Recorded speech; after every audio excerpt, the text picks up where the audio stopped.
Back at Comics Magazine, they weren't done with 2 titles. They're ready to be the first company with 3 titles. Funny Pages, Funny Picture Stories, and now at the very end of 1936, not Detective Comics, Detective Picture Stories. The second issue's cover tells us what to expect. Blazing with colors, which is an unusual thing to lead with because color is not what Comics Magazine ever did well. There's also vivid action and gripping stories. Now, stories is something that Comics Magazine can make a legitimate claim to. They went from what every other publisher standard was, 4 pages per feature, and extended them to 7 pages of story. So you're definitely getting more story, even if you're getting not as many stories. Mystery and adventure stories lend themselves well to longer page counts, so it was just a natural to lean into the detective genre. So the question becomes, who came up with the idea first? Did Comics Magazine's Detective Picture Stories or National Allied's Detective Comics? Because in the same month Detective Picture Stories debuted, National Allied's titles had an ad in them for a third title, Detective Comics, set to come out that month. It even showed what the cover would look like. In fact, it looks exactly like the cover that does come out, except that it says December on it, suggesting that the comic book was already out. Except it wasn't. It wouldn't get released until February of 1937, and at that time has March on the final cover instead of December. The likeliest explanation for this is that National learned what Comics Magazine had planned and tried to follow suit as quickly as they could, but weren't ready in time. The other alternative is that National was ready on time, that they had come up with the idea first, but when Comics Magazine beat them to it, they decided to delay and make something even better that was really going to show up Comics Magazine. Detective Comics will be different in significant ways that we will get into when we get into 1937. Now, which of those is correct? I can't say. I'm just speculating. And that is something I'll come back to. So who was in Detective Picture Stories? For the most part, no characters that you'll recognize. The cover of issue 1 suggests it contains an adventure with Funny Picture Stories, The Clock, but what it means is that it contains a story that's created by clock creator George Brenner. The Clock won't actually turn up until issue number 2, where it becomes a regular ongoing feature here. And there's also Bert Christmas the Spinner, a character that you'll quickly forget about. There's also stories by W.M. Allison, John Patterson, and Joseph Baresh, all creators that I've talked about before on this channel.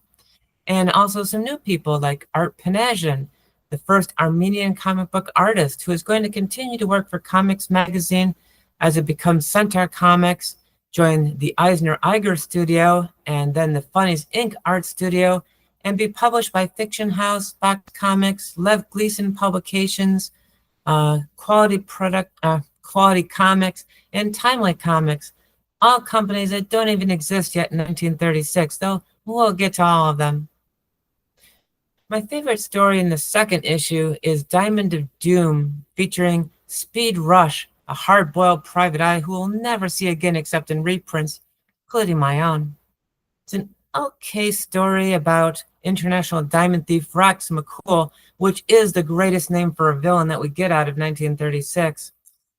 He steals a diamond as well as Rush and takes them prisoner aboard his boat, but Speed gets the upper hand and holds Rox and his men prisoner until the Coast Guard shows up.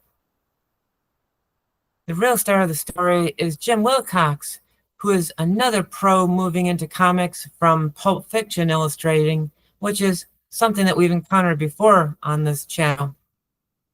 He had been illustrating Weird Tales since 1934.